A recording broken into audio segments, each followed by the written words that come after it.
खास पेशकश में आप देख रहे हैं सी वोटर और इंडिया टुडे का वो महा सर्वे, जिसमें 7,000 से ज्यादा लोगों को के साथ हमने ये जाना कि क्या कहती है देश की अर्थव्यवस्था, कैसा है लोगों का मिजाज अर्थव्यवस्था को लेकर, क्या कोविड काल से अर्थव्यवस्था बेहतरी की ओर है या फिर इस अर्थव्यवस्था में और सुधार आएगा आने वाले वक्त में। ये हम तमाम पैनल ऑफ एक्सपर्ट से जान रहे हैं। सभी खास मेहमान लगातार हमारे साथ जुड़े हुए हैं। सैयद जफर इस्लाम हमारे साथ जुड़े हुए हैं, गौरव वल्लभ है हमारे साथ, सीनियर जर्नलिस्ट आलोक जोशी जी हैं और साथ ही सुभाष चंद्र गर्ग जी हैं जो कि फॉर्मर फाइनेंस सेक्रेटरी हैं।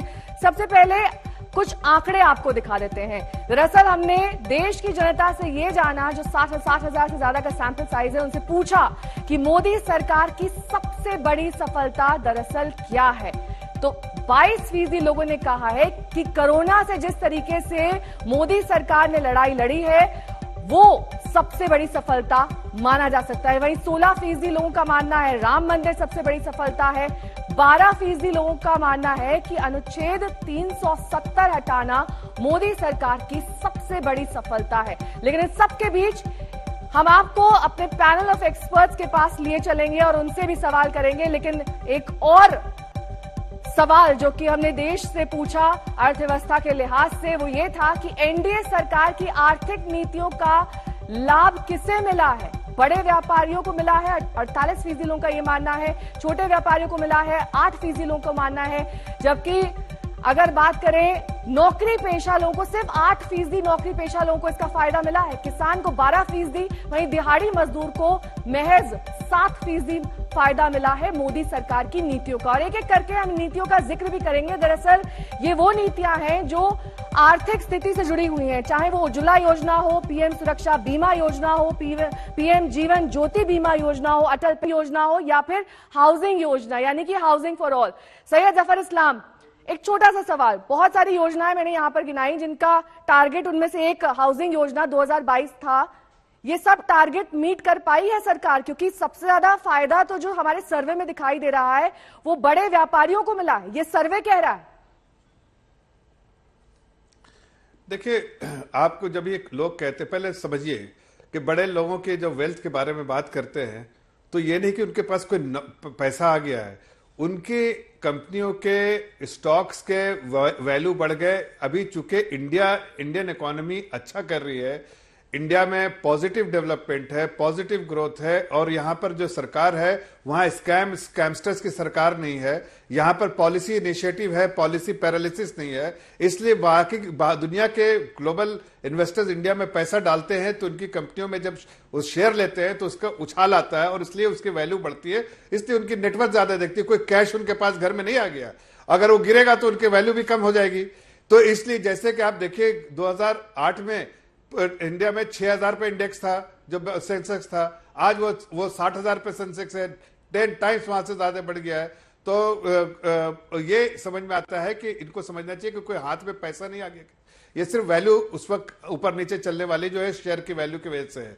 2022 आ गया है, यही लक्ष्य रखा था ना आपने 2022 का? बहुत हद तक नहीं, जिस तेजी से हम घर दे रहे हैं लोगों को, वो बहुत हद तक मिल चुका है। अगर थोड़ा बहुत है तो 2022 में एक साल अभी बचा हुआ है और हम तेजी से घर बना रहे हैं।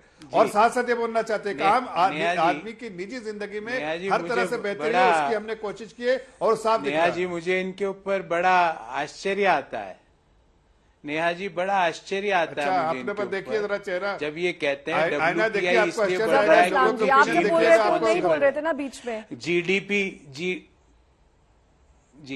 थोड़ी सी सभ्यता रखिए। ये कहते हैं कि WPI इसलिए बढ़ रहा है क्योंकि चीन जिम्मेवार है, जीडीपी इसलिए गिर रही है क्योंकि कोरोना जिम्मेवार है, रुपया मार्गदर्शक मंडल पे इसलिए पहुंच गया क्योंकि अमेरिका ने पूंजी वापस ले ली।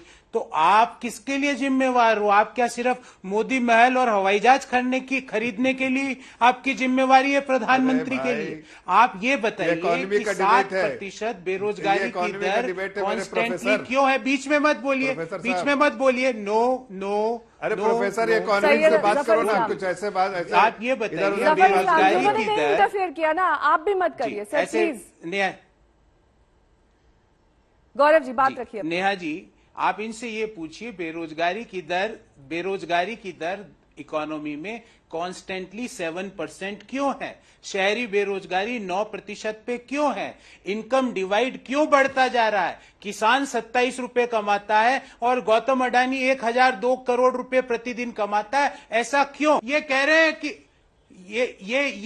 ये तो डिफेंड कर रहे हैं। मैं इनसे सवाल पूछ रहा हूं, अंबानी आपके समय में बने हैं, आपके समय में बने अंबानी, हमारे समय में नहीं बने। एशिया की सबसे बुरी वर्स्ट परफॉर्मिंग करेंसी क्यों हो गया? उसका जवाब इनके पास है नहीं। महंगाई जो 400 रुपए का सिलेंडर 950 में क्यों मिल रहा है? खाने के तेल के दाम डबल क्यों हुए हैं पिछले 7 सालों में? सब्जियों के दाम, फल फूलों के दाम पिछले 1 साल में डबल क्यों हुए? आवश्यक वस्तुओं पे जीएसटी क्यों लगाई जा रही है?